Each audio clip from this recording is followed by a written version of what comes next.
I joined forces with the Zermatt mountain rescue team for an avalanche rescue drill. The first challenge, getting to the disaster area.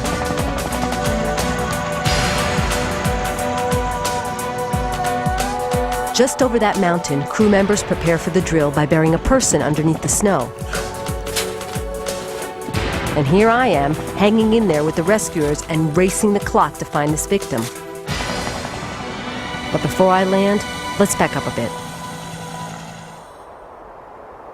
When you come to the Swiss Alps, you can't help but notice their beauty. But these pristine mountains can turn deadly when an avalanche strikes. It happens in seconds. Tons of snow crushes down the hillside, burying everything in its path. Rescuer Kurt Lauber says when a person's trapped in an avalanche, it's impossible for them to dig their way out. It's like concrete. It's even not possible to move their hands or their fingers. Really? There is no way to get out. That's because as the moving snow stops and settles, it packs down tightly under its own massive weight. Of course, the best bet is to learn to avoid avalanche-prone areas. But if a person is buried, the biggest threat isn't hypothermia. Most victims die from injuries caused during the slide, or they suffocate in the snow.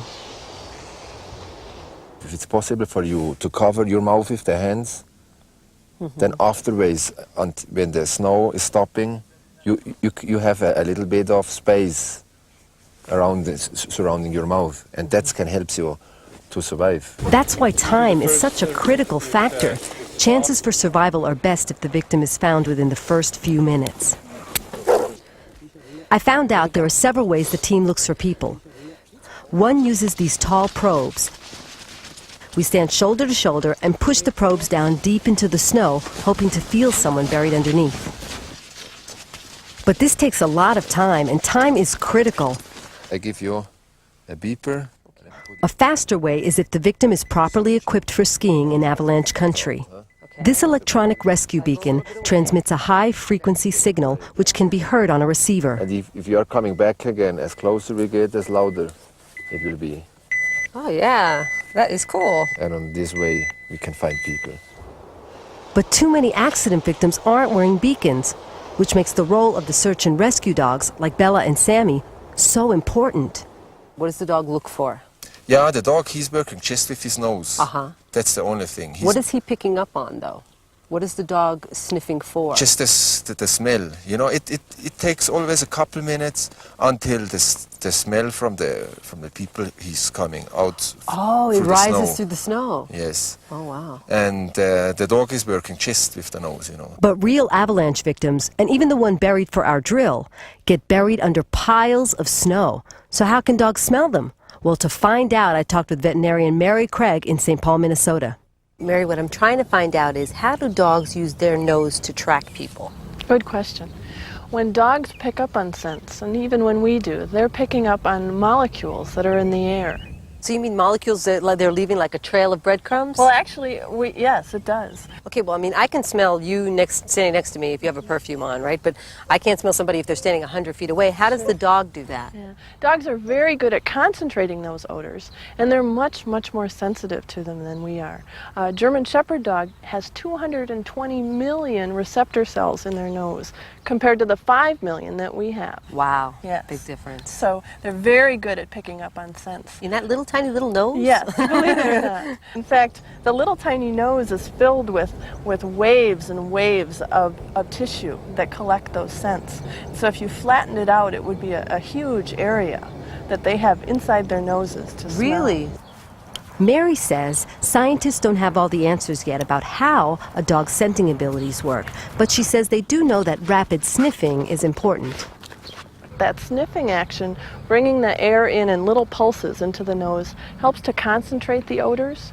And so an odor that would be very, very dilute or very mild in a dog's environment, they can all of a sudden smell much better if they do the sniffing.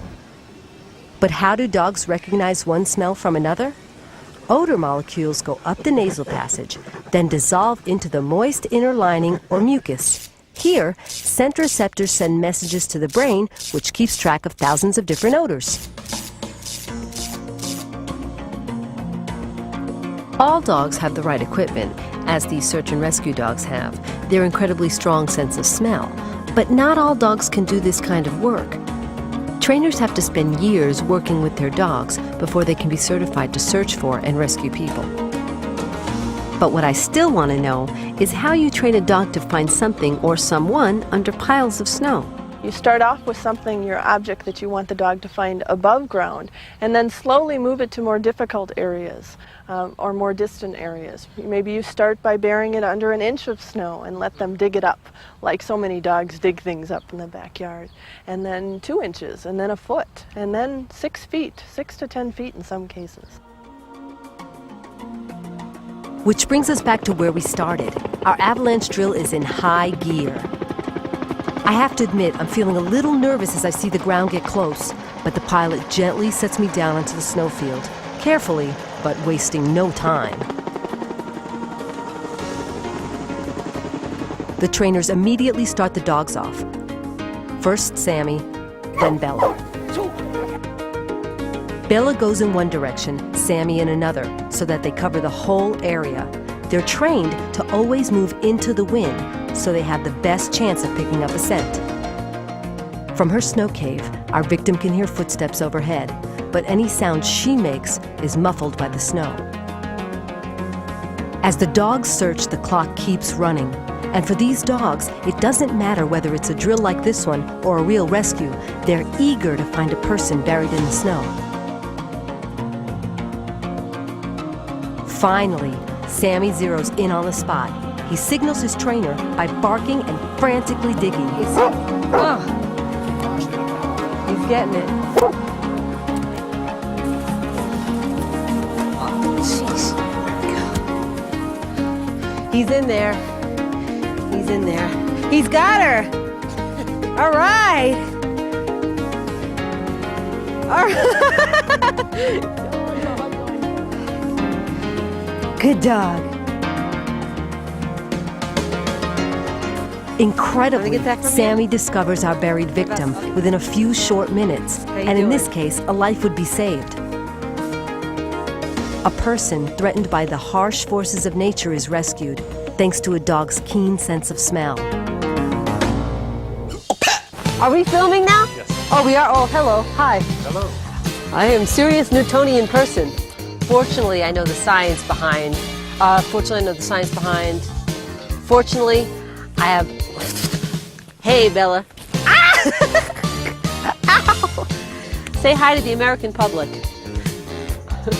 Yodelay-hee-hoo. I'm smelling my Swiss cheese. Mom. Mom. Is that you? Hey. Hi. Hi, Bella.